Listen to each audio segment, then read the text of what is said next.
Oskar Dirlewanger murió en junio de 1945 en el centro de detención de Orthausen. Lo más probable es que fue golpeado hasta la muerte por sus guardias polacos. Una muerte violenta para el nazi que incluso los peores de la SS despreciaban. Llamarlo solo un comandante de una banda asesina de degenerados no explica del todo los horrores que causó en su vida. Oskar Dirlewanger nació el 26 de septiembre de 1895. Hay poca información sobre su vida temprana, pero lo que sí sabemos, y quizá lo más relevante, es su carrera militar en la Primera Guerra Mundial, siendo un soldado condecorado que se unió al ejército como soldado raso con solo 18 años, y al final de la guerra había ascendido al rango de teniente. Recibió la Cruz de Hierro de primera y segunda clase por su conducta. Al terminar la guerra, guió a 600 hombres de su compañía de Rumania a Alemania. En lugar de enfrentarse al internamiento como prisionero de guerra, como muchos soldados después de la Gran Guerra que temían el levantamiento comunista, se unió a una de las muchas milicias libres de la corporación. Estos eran grupos paramilitares de exsoldados que, mediante la violencia, intentaban detener cualquier movimiento político o revolución de tendencia izquierdista. La Alemania de posguerra estaba en un estado de caos, con los extremos de la izquierda y la derecha intentando tomar el poder. Los partidos más centristas utilizaron a los Freikorps de extrema derecha para aplastar a los grupos de izquierda. El enfrentamiento más notable de Dirlewanger fue un ataque en tren blindado para retomar la ciudad de Sangerhausen, que estaba en manos de los comunistas. Aunque el ataque inicial fracasó, la ciudad fue retomada con el apoyo de las tropas del gobierno. En 1922 recibió un doctorado en ciencias políticas por la prestigiosa Universidad Goethe en Frankfurt. Fue alrededor de esta época cuando se unió al Partido Nacional Socialista. A través de sus camisas pardas paramilitares, Dirlewanger a menudo se metía en problemas con la ley. Lo condenaron por malversación y posesión ilegal de armas, pero fue en 1934 cuando fue condenado por mantener una relación inapropiada con una niña de 14 años. Le quitaron su membresía del partido nazi, su doctorado y todos sus premios militares. Esto pudo haber sido el final de la historia, pero contó con el apoyo de uno de sus camaradas de la Primera Guerra Mundial, Gottlob Berger, y él rescató al hombre deshonrado. Berger era un miembro de alto rango de la SS y un amigo cercano de su líder, Heinrich Himmler. Berger pudo usar su influencia para permitir la liberación de Dirlewanger de la prisión y la oportunidad de unirse a la Legión Cóndor. La Legión Cóndor era el nombre que se le daba a las fuerzas armadas alemanas que luchaban en la Guerra Civil Española. Después del servicio de Dirlewanger en la Guerra Civil Española, Berger pudo hacer gestiones para que su amigo fuera reincorporado al partido nazi. Se le restituyó su doctorado y se eliminaron sus condenas. Dirlewanger ahora estaba listo para entrar en la Segunda Guerra Mundial como primer teniente de las Waffen-SS. Y es aquí donde su verdadera crueldad sale a la luz. Su primer mando estaba compuesto por cazadores furtivos, indultados y soldados de las Waffen-SS, con la tarea de rastrear partisanos en el frente oriental. Sin embargo, a medida que la guerra avanzaba, lejos de favorecer a los nazis, varios criminales, incluidos los enfermos mentales peligrosos, fueron reclutados en su división. Aquellos que habían cometido crímenes violentos, como asesinato en primer grado e incendio premeditado, encontraron un hogar en el batallón de Dirlewanger, un hogar en el que podían cometer más y crímenes aún más atroces. Además de la escoria de los campos de prisioneros nazis, se permitió unirse a voluntarios rusos y ucranianos, así como a prisioneros políticos alemanes. Es importante saber que incluso el mando de la CES quería tener muy poco que ver con Dirlewanger.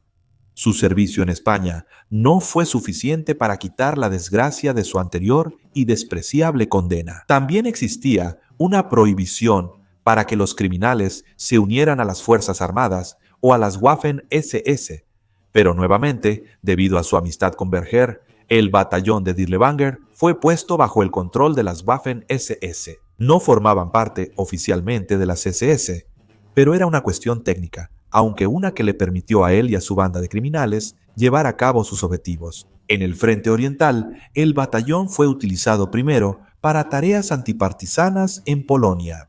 Se les asignó la tarea de destruir todas las formas de resistencia y de hacer espacio para la ocupación alemana. Por eso se enfocan en cazadores furtivos rastreadores. Lejos de los nobles cazadores, fueron modelados según Dirlewanger, y sus hombres eran tropas de terror. Dirlewanger les disparaba en la mano a quienes no cumplían con sus expectativas. El saqueo se consideraba parte del papel y era algo generalizado. Si robaban el botín que Dirlewanger quería, recibían un balazo en la cabeza para divertir a sus hombres.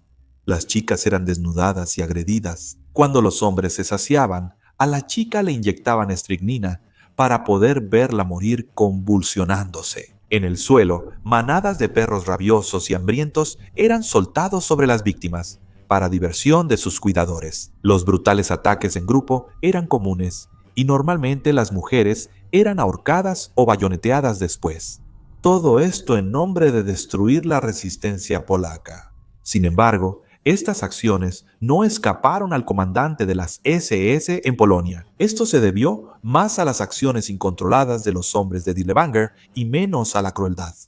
Después de todo, en ese momento estaban operando los Einsatzgruppen, y hablaremos de lo que hicieron esas fuerzas en otro video. Cuando fue llevado ante el tribunal de las SS, por supuesto, contactó a su buen amigo y patrón, Berger, quien a su vez solicitó apoyo de Himmler. Himmler vio la necesidad de tener a ese tipo de hombres y se le citó diciendo: mejor matar a demasiados que a muy pocos polacos.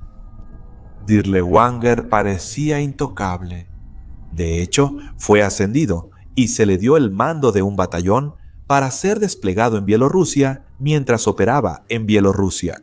Se estima que alrededor de 30.000 civiles fueron asesinados por las unidades de Dirlewanger. El método preferido de Dirlewanger era reunir a todo un pueblo en un granero y luego prenderle fuego. A quienes intentaban escapar de las llamas les disparaban con ametralladoras. Se hizo una película impactante llamada Ven y mira, que está disponible para ver gratis en YouTube. Esta película muestra este tipo de masacre con un realismo sombrío y se basó en los métodos de Dirlewanger. Es una película no apta para personas sensibles, pero transmite las atrocidades que Dirlewanger y sus hombres cometieron mucho mejor de lo que mis propias palabras podrían hacerlo. Cuando el Ejército Rojo avanzó al oeste, el batallón de Dirlewanger se usaba como retaguardia. La unidad no estaba lista para enfrentar al Ejército Rojo, pues solo estaban acostumbrados a masacrar civiles indefensos. Dirlewanger solía liderar desde el frente, sufriendo muchas heridas, y empujaba a sus hombres al matadero con total imprudencia. Esto resultaba en muchas bajas para el batallón, pero en medallas y reconocimientos para Dirlewanger. Después de una de esas casi destrucciones del batallón, Dolbenje fue desplegado cerca de Varsovia para recibir refuerzos mientras se reabastecía en Polonia. Comenzó el levantamiento de Varsovia y el batallón de Dirlewanger fue enviado para reprimir a los combatientes de la resistencia judía y polaca junto con el ejército alemán. Un soldado que luchó junto a la brigada de Dirlewanger durante el levantamiento de Varsovia fue Matthias Schneck, un belga reclutado en el ejército alemán. El testimonio de Matthias se puede encontrar en la descripción y realmente es una lectura espantosa. El papel de Matthias era volar puertas mientras los soldados limpiaban Varsovia casa por casa, habitación por habitación. Recuerda la primera vez que vio a los hombres de Dirlewanger. Llegaron apestando a vodka, muriendo por docenas mientras cargaban con total imprudencia. Matthias recordó que los hombres de la unidad estaban sucios y sin uniforme adecuado, y muchos de ellos no tenían armas, excepto aquellos que saqueaban a los muertos. Matthias fue testigo de primera mano de Dirlewanger en su elemento durante el levantamiento de Varsovia. Estaba vestido con su gabardina de cuero negro, instando a su grupo de hombres rabiosos a aplastar la resistencia polaca. Cuando llegó un tanque para brindar apoyo, llevó a algunos de los hombres hacia adelante. Recuerda a un soldado de las SS levantando a una mujer polaca y a su hijo, poniéndolos sobre el tanque y usándolos como escudo humano.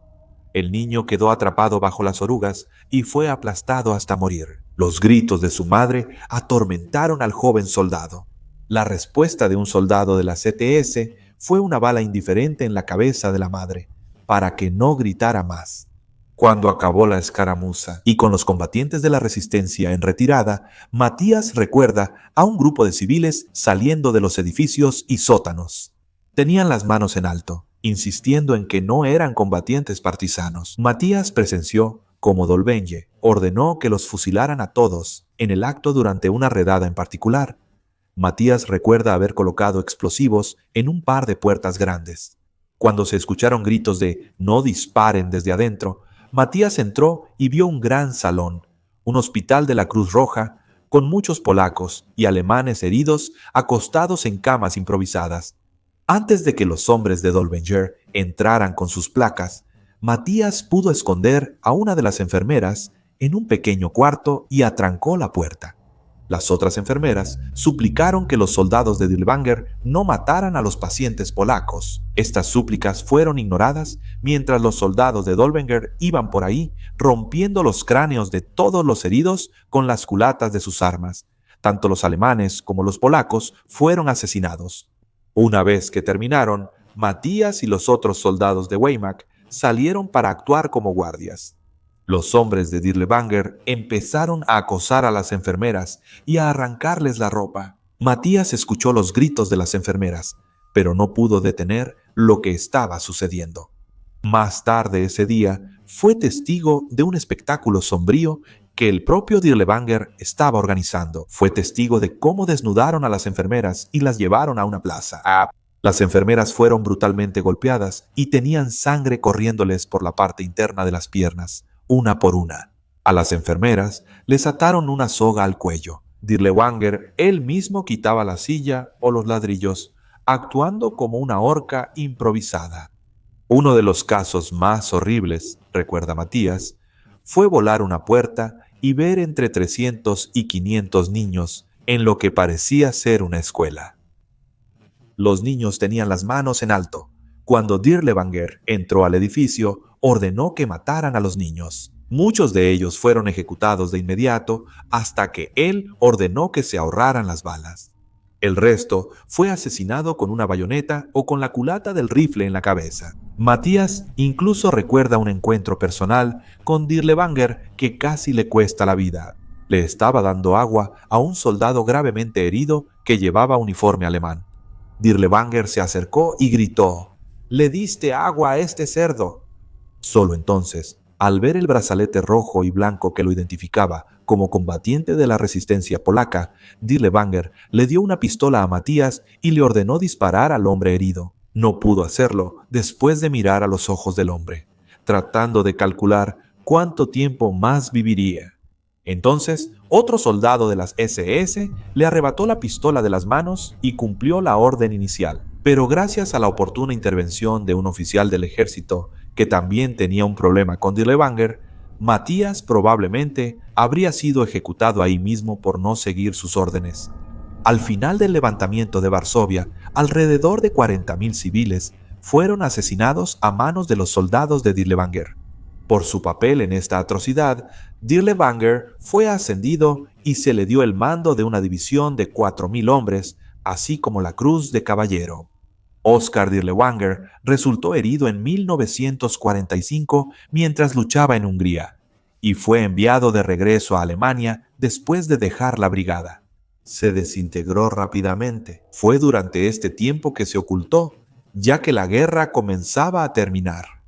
Las fuerzas francesas hallaron a Dirlewanger oculto en una cabaña de caza y lo identificaron. Con la ayuda de un exprisionero de un campo de concentración, fue trasladado a Alchausen, donde, con toda probabilidad, fue golpeado hasta la muerte por sus guardias polacos. A pesar de los crímenes horribles, o quizás debido a ellos, la división Dirlewanger se ha vuelto popular entre algunos neonazis y grupos de extrema derecha.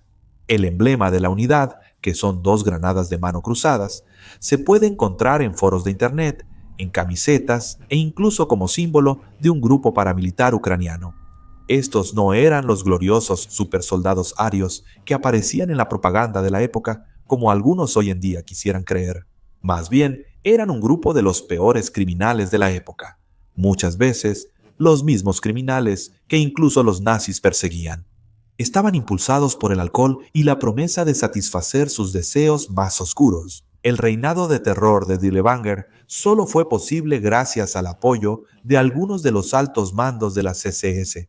Vieron en este individuo sádico justo el tipo de persona que necesitaban para llevar a cabo su visión, una visión de una Europa libre de aquellos considerados indeseables. Dirlewanger debe ser recordado como lo peor de la humanidad, como nada más que un individuo rabioso que pudo entregarse a los actos más oscuros. Mientras se cumplieran algunos de los objetivos nazis, tal vez sea apropiado que Dirlewanger haya tenido un final violento a manos de los guardias polacos.